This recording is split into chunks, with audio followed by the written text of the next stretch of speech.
Welcome to the Aiki Dojo Podcast. I am David Ito, Chief Instructor of the Aikido Center of Los Angeles. Today, this weekend, I am at Kodokai Dojo's 25th anniversary.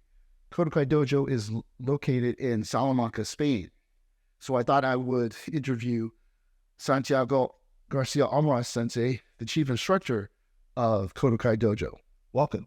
Welcome, Sensei. So 25 years, it's, you think, 25 years maybe doesn't sound like a lot, but it's a lot. Yeah, it is. It is a lot, but it turns fast. When you go back, you say, "Wow, 25." True, yes, true. Yeah. Yes. Pushing forward, it seems slow, but looking backwards, it seems fast. And then there's, I'm sure, lots of ups and downs. A lot ups and downs.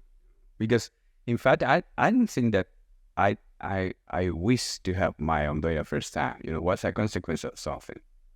What was that something? Yeah, I have a little school with our friends. Remember we talked before about the American guy. We share a school. Oh, you shared a school. Then we decided to move other place because it was a little bit small. So we found a old dojo, not this one, old dojo. Was good. So we began to move to that place. So in the middle of the move, he told me that he don't want to do it. What? Yes. I need to discuss this. Yeah. So we have signed all the contract, all things. So I have to say, okay. So go ahead. Wow. And then that person just moved away. No, he did his own things. I think he decided it's not a good idea to share, a dojo, because I talk sometimes about that. For me, it's very important. One dojo, one head. Yeah. So maybe, he think, now I begin to understand, it's better to, this is your dojo, you're ready to have your own dojo. So when there's no solution, he told me, okay. I don't know, I guess so fate, Yeah. made you a dojo owner and chief instructor. Right. At the same time, he went 24 or something like that. You're 24. Oh, yeah, 24 or something like that. This is 98 and 97, I met Furuya Sensei. Oh, so a year later you met Furuya Sensei? Yeah. Oh, I didn't know that. And then how long had you been doing Aikido before that? 84. Oh, wow. So 94, we shared the dojo. In 98, we decided to move. In 98, I have my own dojo, Chief Instructor, all the back. Yeah. And then you showing up at Furuya Dojo in Los Angeles. Right. That was a very interesting story that maybe people don't know about. Yeah.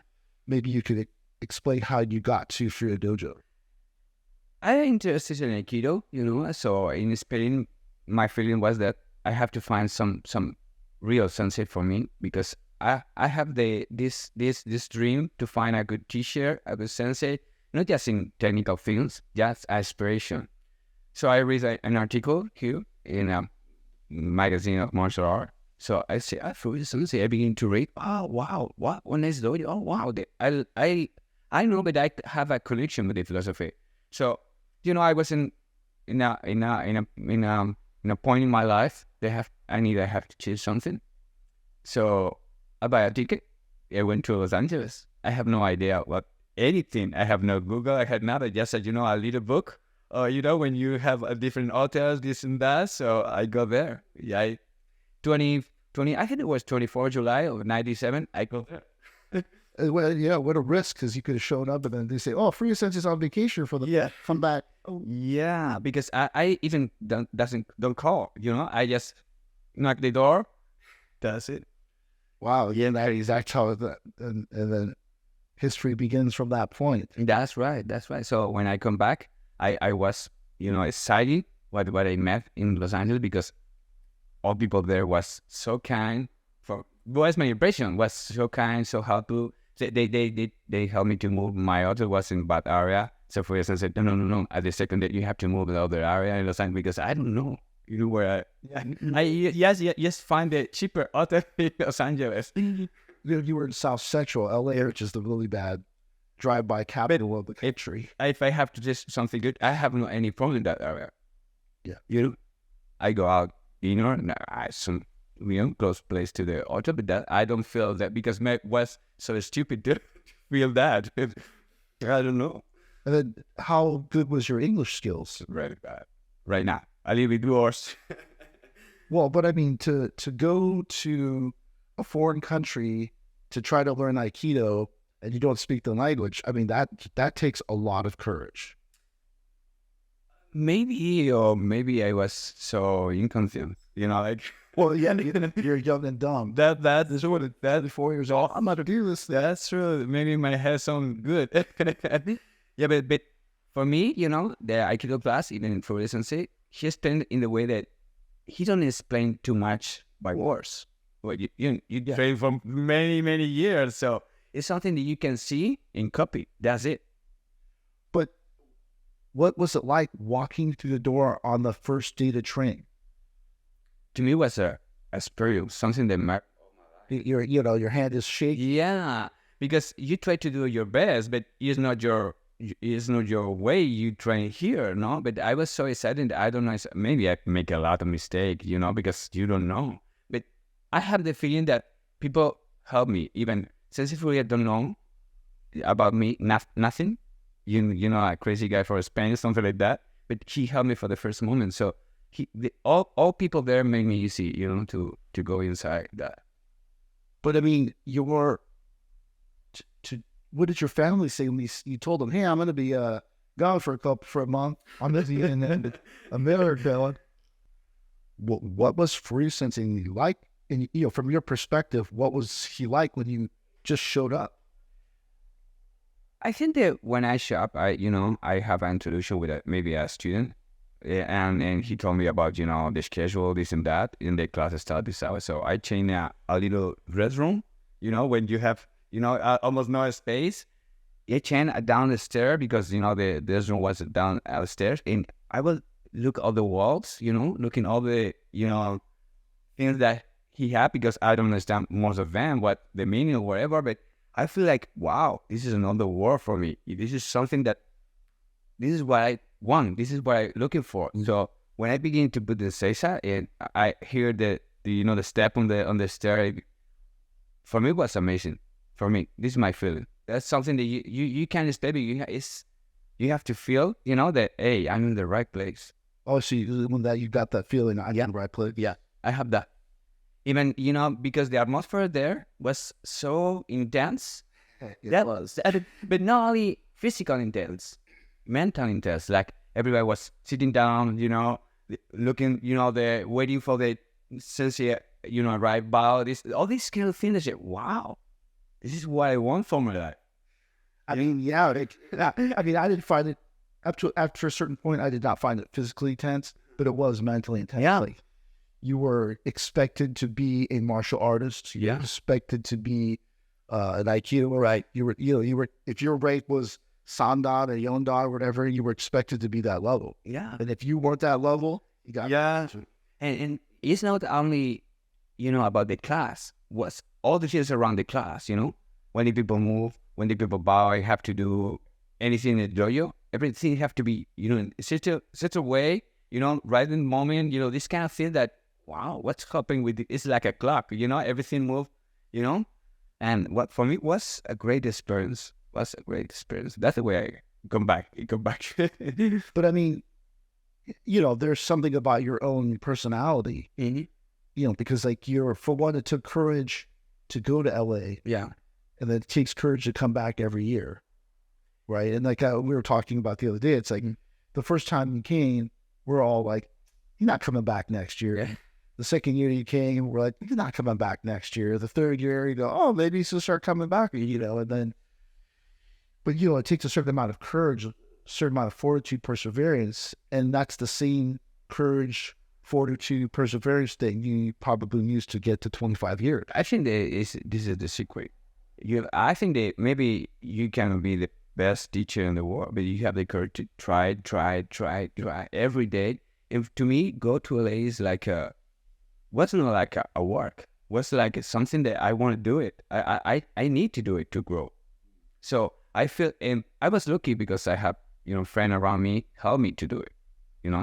my wife now. Yeah. He because maybe your situation is different, or you have trying to come to a little bit. Even when I have my kids, I go to Los Angeles. It's, you have kids. You leave your kids in Los Angeles to do this.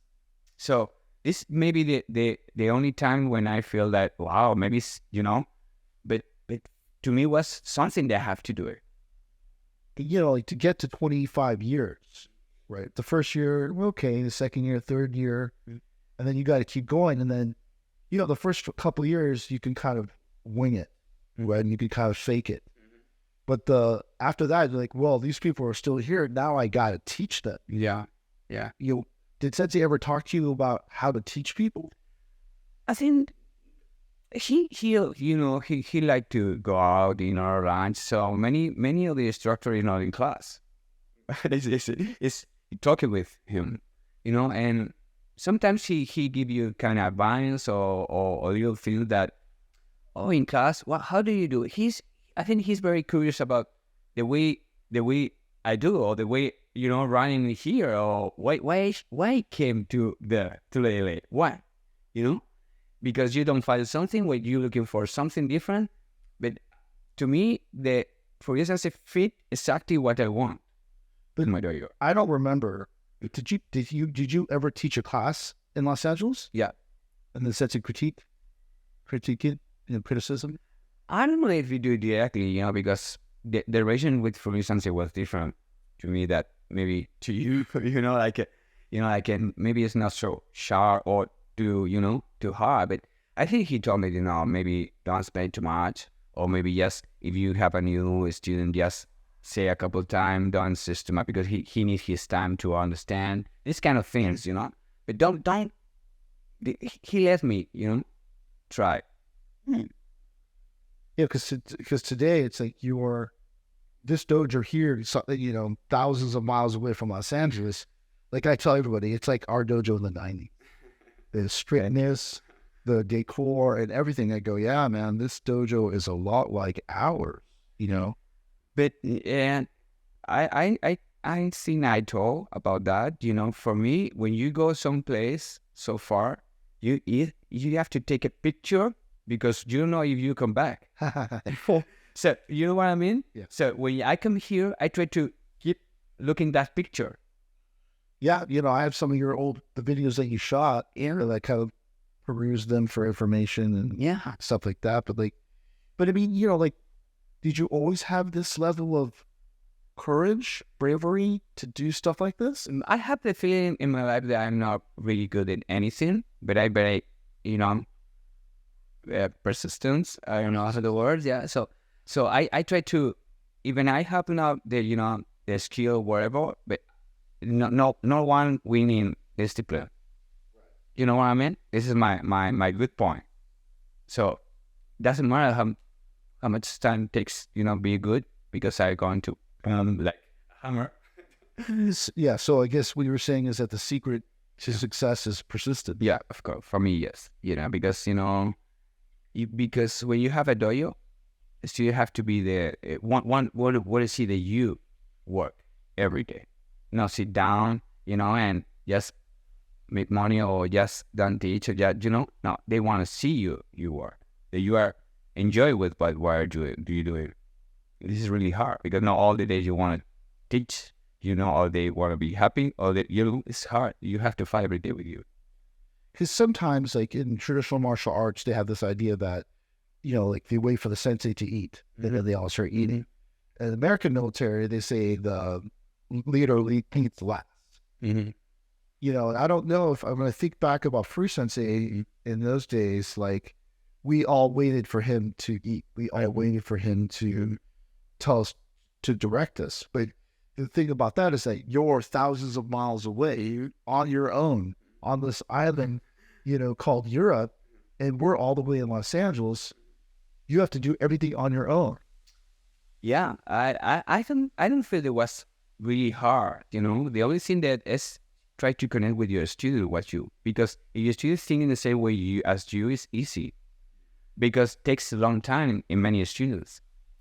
I know how many students I had. I lost Yeah, but in this process. but that's the thing. Like when you're starting out, you have to take all the new kemi for the student. Yeah. One student. Yeah. And then a second student joins you. Oh, great. Now I don't have to do the kemi. Yeah. And then you work with them for 3 years, and then one quits. And you, I gotta go back to doing the teaching. These are all the classes. But this is what we choose as a sensei. I don't understand my Aikido and my dojo in other way. I decide this. I choose for that. So I have to. This is my punishment, but it is what I want. But has it always been smooth going? Always. Sometimes it's hard. Sometimes, What was one of the bad moments? back then, I think that maybe when, in 98, I think it was like in 2000 anniversary, our dojo burned. It caught fire? Yeah, it caught fire. Yeah. How did it catch fire? I think that we have a demo for the anniversary. After the demo, I think that, some things maybe switch off or wherever or switch on, and when in the middle of the night, the police called me and tell me my dojo was on fire. So I ran, and when I arrived, my old dojo was almost wood and, and these kind of things that were. Did the building burn down? No, not all the dojo, not all the building, but I think that 75% of the dojo was burned. Yeah. So I have to renovate everything. Yeah. Let's Yeah, so you had to. And how many years had you been open? 2 years. So you had to build the dojo again 2 years later? Yeah. Yeah, but second, was easy because you know already how the things going on. Yeah. So at the end, it's training. Yeah, but I was so lucky. How long did it take you to rebuild it? 1 week. 1 week? 1 week. Yeah. You rebuilt your dojo? Yeah. All my students, was washing things, painting walls, put out the thing, the brown thing. Oh, was amazing. I think, we talk about bad things, good things, and makes something strong between us, with us too. So because we leave this disappointed, say, oh my God, it's burning. But after it burned down, did you think, well, probably should just close? Never. No, never. Maybe I was afraid because you have to pay many things, because in 2 years you have no time to recover all what the money you put for the first opening. Yeah. But in what way I say that is what I choose. I have to. What was your motivation to keep going? My students, los leaders for your dojo, my inspiration a bit, because when I saw, how the people work around me, as you, podcast, Instagram, articles, this and that, I said, if he can, I can. Yeah. If my students can come, I could. So my inspiration is all this. It's like since Furuya Sensei died, I think that we have no option to do that. We have to. If we could keep this high level, or this commitment, we have to. It's not an option for us. And then, did Furuya Sensei ever come to this dojo? Yeah, but I always remember that I invited many times, but Furuya Sensei. Yeah. And so, but he always, his answer were like, I have too many things to do in my dojo. And now I think the same. Yeah. When people say, you should go out, I have too many things to do in my dojo, but it's true. A dojo is not like just teach. Teach is this important. Yeah. I wish we just only teach. Yeah, me too. So this is really hard because sometimes people sit down and look at the camisa, don't think what's happening on the other side. There are a lot of things to do to take care of the dojo. Many hours to build these things. That is true. Make certificates. That is true. Many anniversaries or no anniversaries, promotion, emails, a letter, whatever. Many things. So I think that it's hard, but for me, it's very gratificating for my life. But so why do you keep going now? 25 years, you think you could say, well, I did it for 25 years. You could easily just quit. I'm in this. I'm in the middle of Los Angeles age. So I'm baby. Yeah. So this is my target. This 25 is for me, it's okay, but it's just 1 year. It's it's your birthday. It's 1 year, but it's okay. You have to keep going. This is not the end. Maybe it's something new, something better, something you can do it. Like I find it to be difficult, not on a year-to-year basis. Mine is really more difficulty on a probably week-to-week, day-to-day basis, because you just have, I have this gigantic to-do list. Yeah. And you think, oh, this process is broken, so I have to fix this process. Oh, I just don't have time. I have little kids. My children are 8 to 10. So your kids are older, so that they're in their room, living their own life. And you're like, what are you doing? Yeah. You want to play with me? Yeah. And so, it takes a lot of character to keep going. And like you're celebrating 17. You're celebrating 25 years. Teaching for 25 years. I've only been teaching for like 16 years. Next year we're celebrating our 50th year. So technically I have not been teaching or running a dojo for 50 years, but like today dojos pop up. Just the other day, just yesterday, someone sent me a message saying, "Oh, another dojo, Aikido dojo, opened up 2 miles from our dojo," and I was like, "Oh, really?" Yeah. And they're like, "What should we do?" And I go, "Nothing." That's right. This is our mentality right now. Well, I mean, if they're gonna beat me, they gotta catch me. That's right. We're gonna be celebrating 50 years next year. So when they celebrate 50, let's talk about it, right? I'm 6th on that person's, a very low rank. So it's kind of like, if another person thinks that, oh wait, the Aikido instruction is better there, the atmosphere is better, then they should go there. That's true. I think the same way. To me, I try to don't lose time with distractions in around me. Yeah. What is your road? Where is your way? It's the same with the Aikido, the way you teach. Probably there are another option, but I know exactly what I want. I know exactly what my way is. I know who is my teacher if it is not here, physical. But has that changed over the last 25 years? I don't think so. I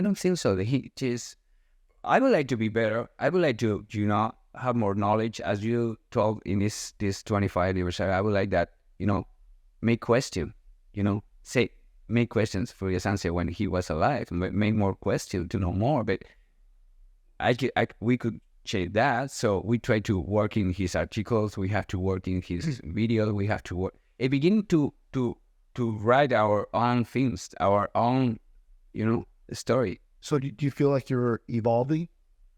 Evolving? I'm sorry. Getting better? Yeah, I think that I'm getting better. Maybe not in the only technical things, but for inspiration for my students. I don't think that I will be. I don't know, but I don't think that I never will be great as Furuya Sensei for me. But I think that I could get some of my students helping to get that level. Do you think you've changed a lot in the last 25 years? I think it changed a lot. How?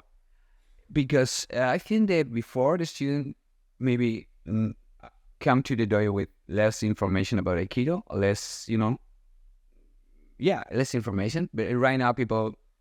No, I mean, how have you changed? How many chance? Because I begin to be more maybe tolerant. Nicer? Sometimes. No, sometimes I try to be fair. I try to be, but I think that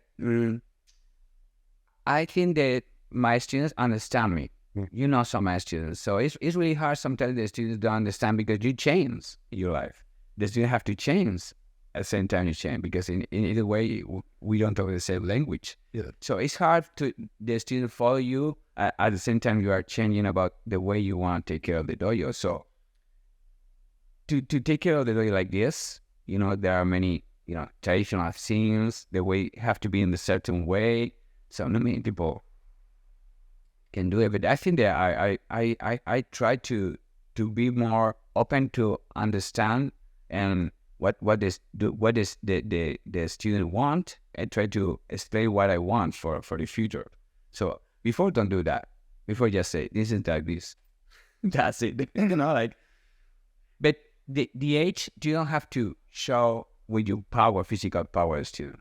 Now you show with your explanation, with your you know what I mean? Yeah. With your attitude, what you want. It's stronger than the physical thing.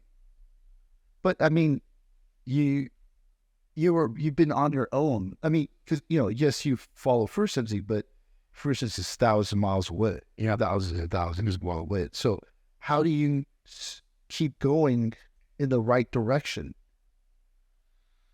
I don't know. As I told you, the time I spent in LA, I try to record. I try to bring my information. Try to follow exactly what I did, because if you make a mistake in January, when it's February, it's a little bit far. When it's March, when you go back in June, you are so far, since you was the first time to LA. So I try to be very disciplined with what I teach, and I write sometimes, but it's not like now. Yeah. You write a letter, takes 1 week. So it's not the same right now. You send a WhatsApp or the Zoom or wherever. It's easy. What should I do with this student? That's true. 1 month later, the letter comes back.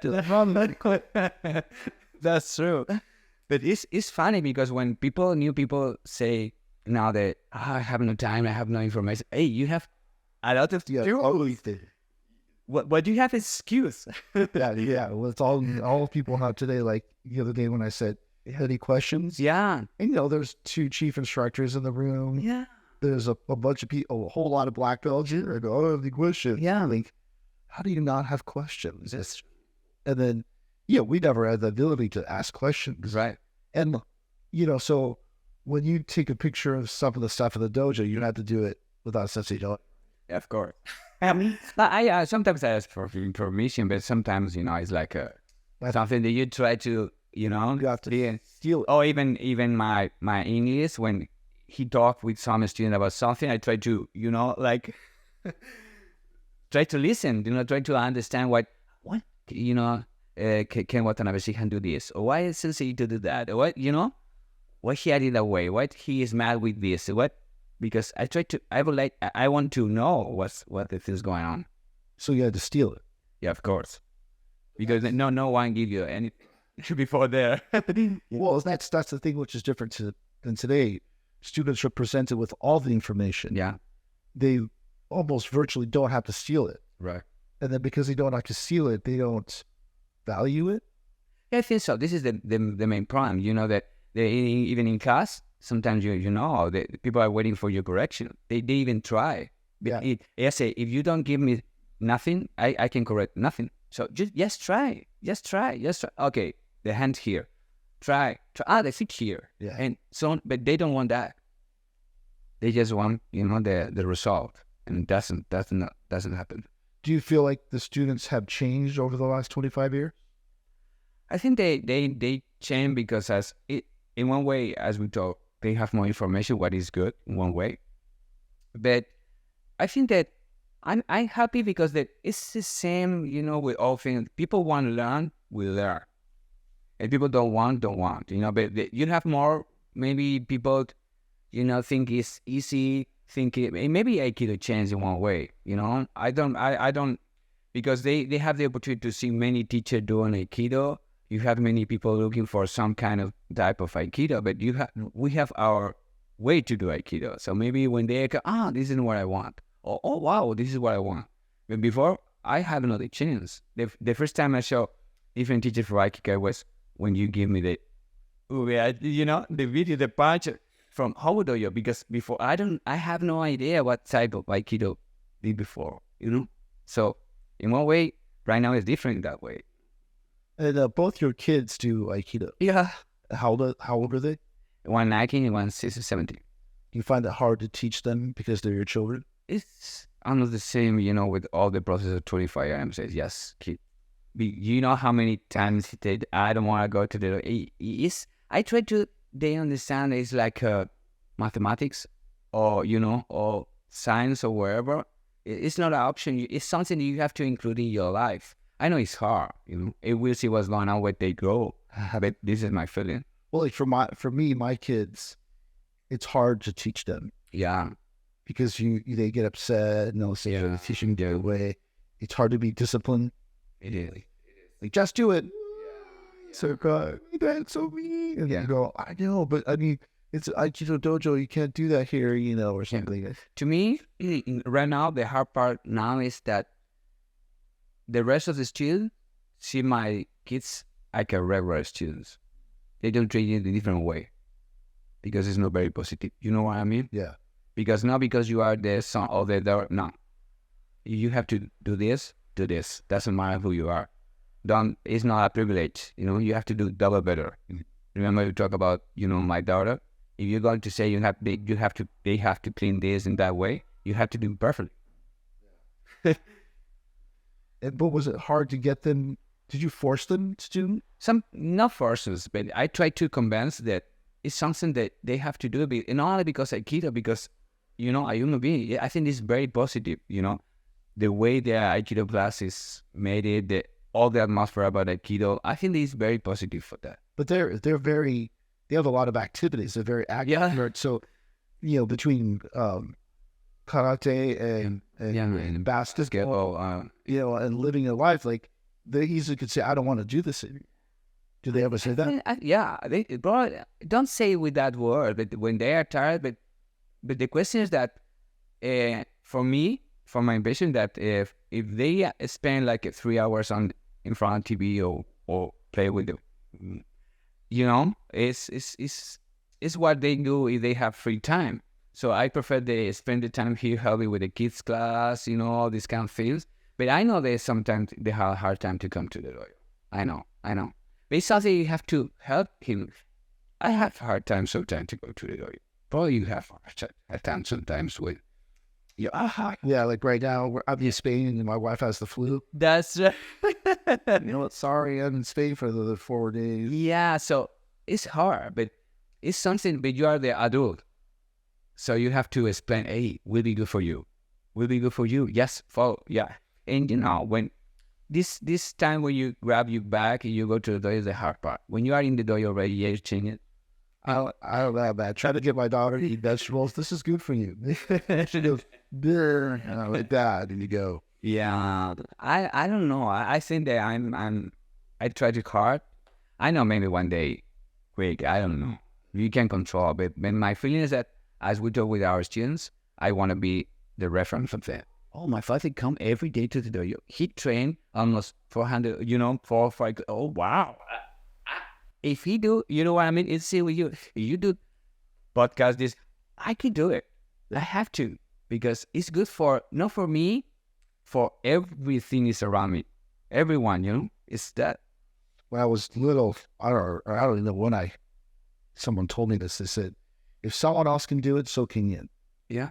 And so whenever I see someone doing it, I think even though I can't, I say if they can do it, I can do it. That's true. That's true. This is my feeling.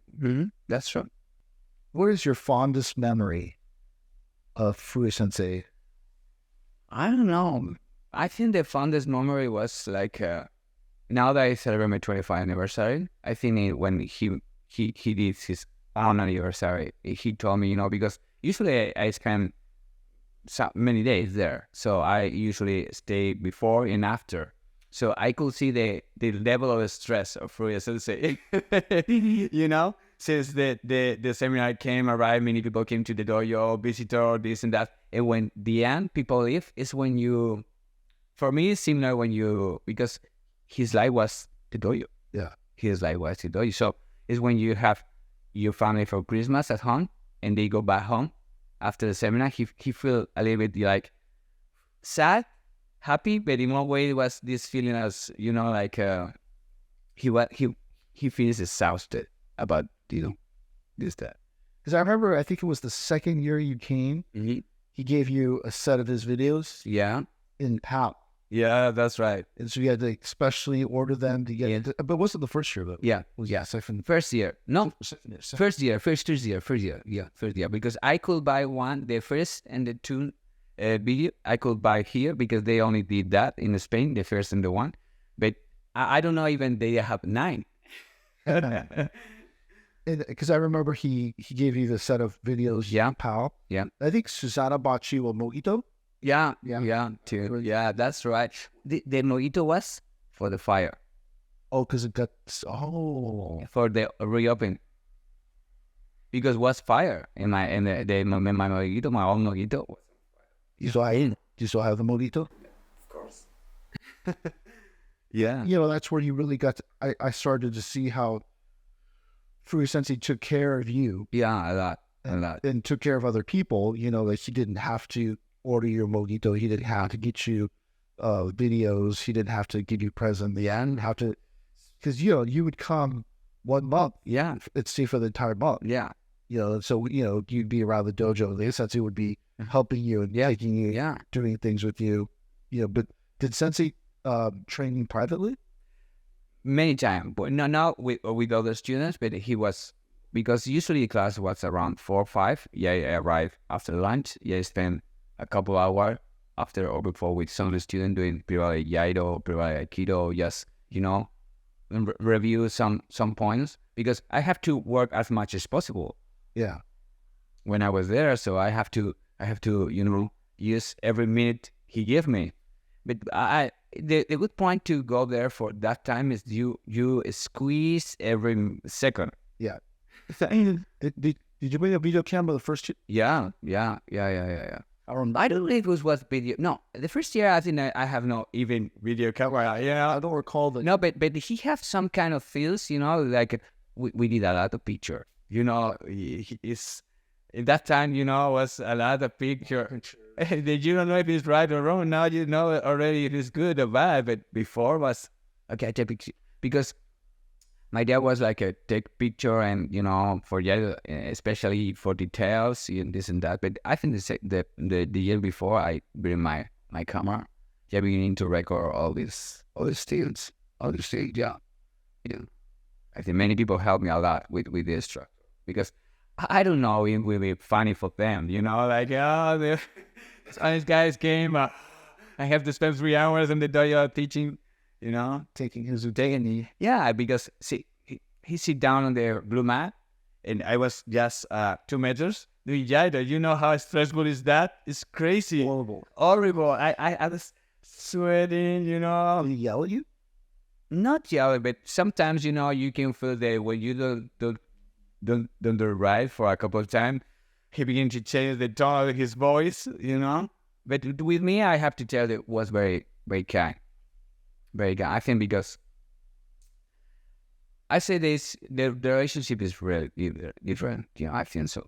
Because in one way, it's like when we talk now, when you have your dojo, you have your students. In one way, since Furuya know that I have my dojo and my students, so he understands that I know the same, it was hard for me, but so it's not like directly a student as you, or it's that, no, I don't feel like he judged me a lot.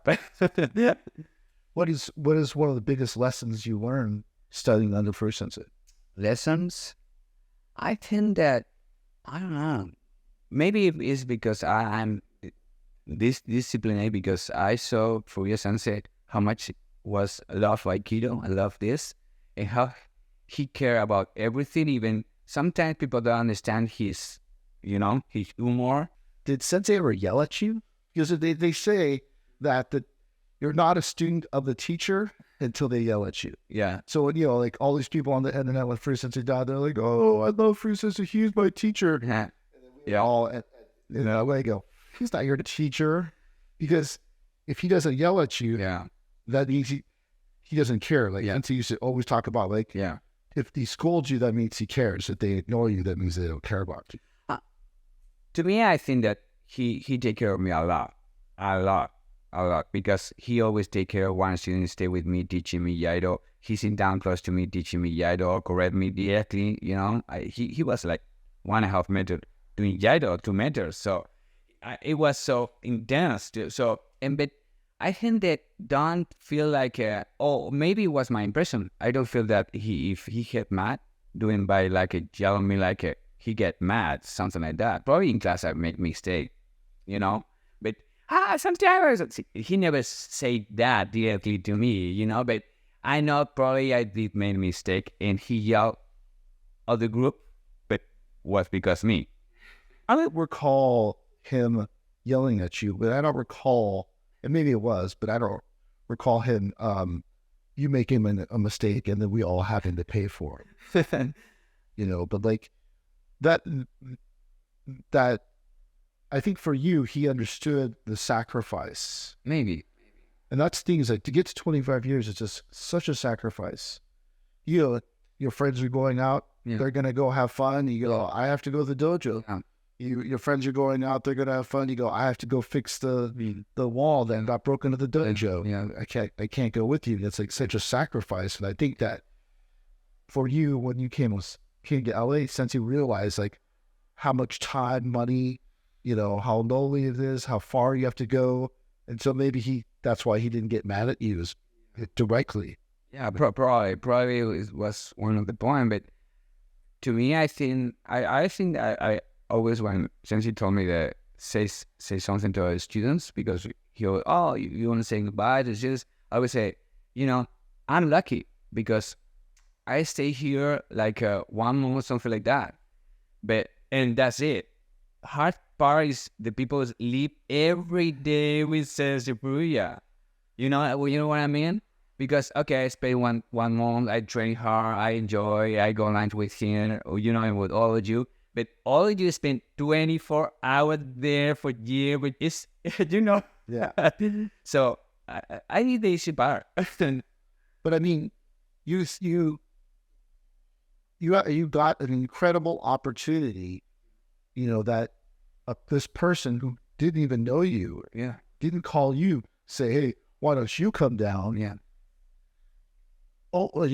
Welcomes you with open arms. I mean, it's such a wow, like what a great privilege or opportunity. Yeah. I'm so lucky. I think that I was in the right moment, in the right place, with the right person. Yeah, that's it. Because when I arrived, many of the students was like a black belts, so it was like a war. You have to be ready. It's the moment you bow. So they was so intense. Sensibility was high. Was in the platitude. So I was lucky. So maybe I just say it was the right move. I don't know. Maybe if someone go to other place, to New York and do the same as me, it doesn't work. I don't know. I don't know. But I mean, it's like it all worked out. But I mean, when you look back, it's like you can think about maybe the bad things or them saying that, but it's like that fondness that it all worked out. And then we think about this 25th anniversary, and we look back and you get fires, battles with students, and like it all. I mean, people weak, of course. Many people, fail, or many people, disappoint. I don't know. You have many students. Some are good, some bad, some leave you, some. Maybe you don't have to like everyone, because maybe quit the dojo because the way you teach or the way you act or wherever. So, but it's like this. The price, like you have to be very strong in your mind and know exactly what you want, and you keep working. So, in that 24 year, you will find people that help you. And I like your project. I follow you. I like your project. I don't like this. But it's like in other, many other activities, I think so. But I was lucky because when you came here, you have to come here. You could say, hey, Santiago, what is Santiago? You know what I mean? I come here for the food. I understand now. Yeah. No, but it's true. It's the same now. Why you still hot bath? I mean, after 25 years. I mean, I help you because you're my friend. Yeah, of course. But And that, for me, I now see what Sensei saw in you. Okay. That you are a good person, a good character, and you are the same as Sensei. You're the same as me. That you are not an outsider. Okay. Right? You are just the same as us, and I help you because you're my friend, and you help me all the time too. I text you. Of course, he's doing this stupid stuff, and then I know, and then talk about it. And it helps, right? It helps. No one else understands, right? If you don't run a dojo, right? You're not a teacher, right? People who comment on the internet about teachers and the things that teachers do, and they're not teachers themselves, they should be quiet because you don't know what it takes. That's true. That's true. Some people you have to be nice. Some people you have to be mean. Some people you have to be inspiring. Some people you have to shut them down. You know, like the life of the teacher is not an easy one. I mean, like the saddest thing about being a teacher is that the teacher never gets to choose their student. Right. The student must choose the teacher. Right. You know, and so when you showed up, 26 years, what is it, years ago? Mm-hmm. You know, since you realized what kind of person that you were. Maybe I'm so, proud of that, because sometimes it's kind of embarrassing because you have this responsibility to, hey, this sensei trusted me. Yeah, he believed in you. That believe in me. So it's something that I have to go because this sensei believe in me. I have to, I have to be there for that. That's why I help you and you help me, is that I help you because we're in this together. We're both Furuya Sensei students. I don't say, well, I was a Furuya Sensei student. I lived in Los Angeles. You lived in Salamanca, thousands of miles away. No, we are the, brothers of the way, that Furuya Sensei was meaner to me than he was to you. Yet I don't hold that against you. That's what I needed. That's where I needed. Mm-hmm. You needed him to be kind to you. Right? And that today, 25 years later, where he taught us how to be teachers. Right. How to be human beings. And that people often ask me, like, what do you still do it? I mean, I still do this stuff because I really benefited from my time under Furuya Sensei. Yeah. And because I benefited, I try to give back that same opportunity to other people. Right.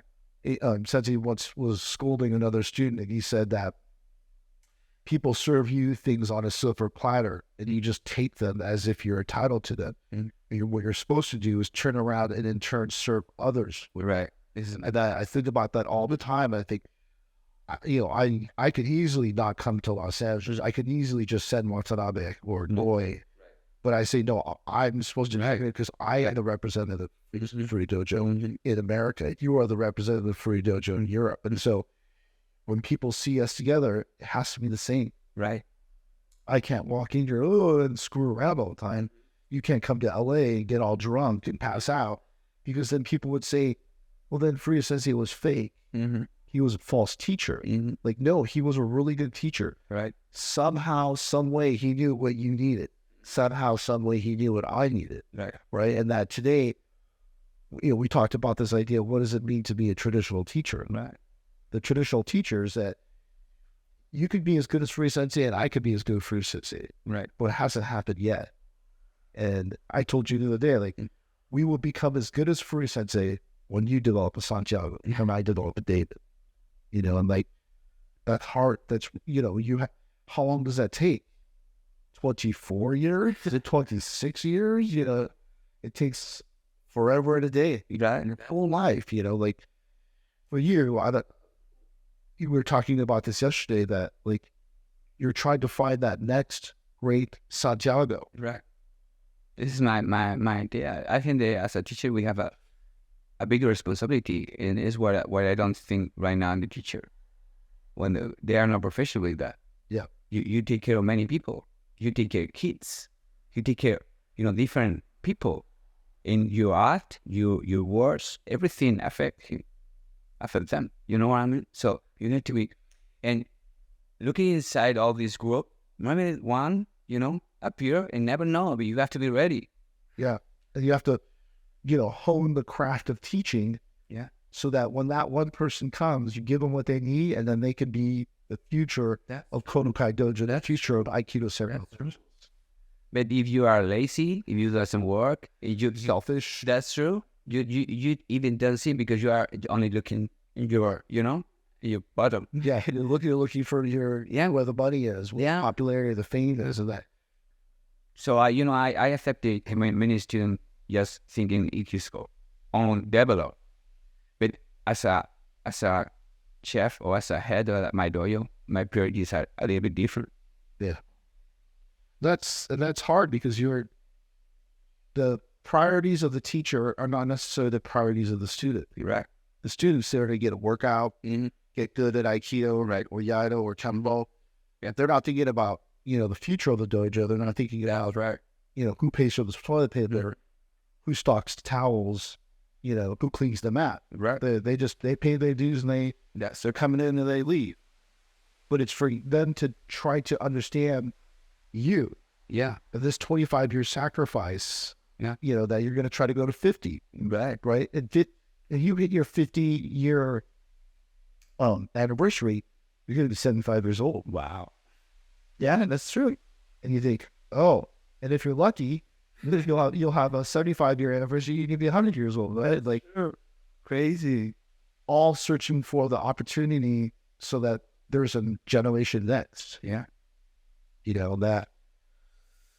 No, I was thinking that the hard part to understand for the students that the sacrifice you have to do, not only in your daily life, as a person, I was thinking that the sacrifice because your priority is the dojo, not one person. It's the dojo in general, the way you want the class, the streak, the all these things.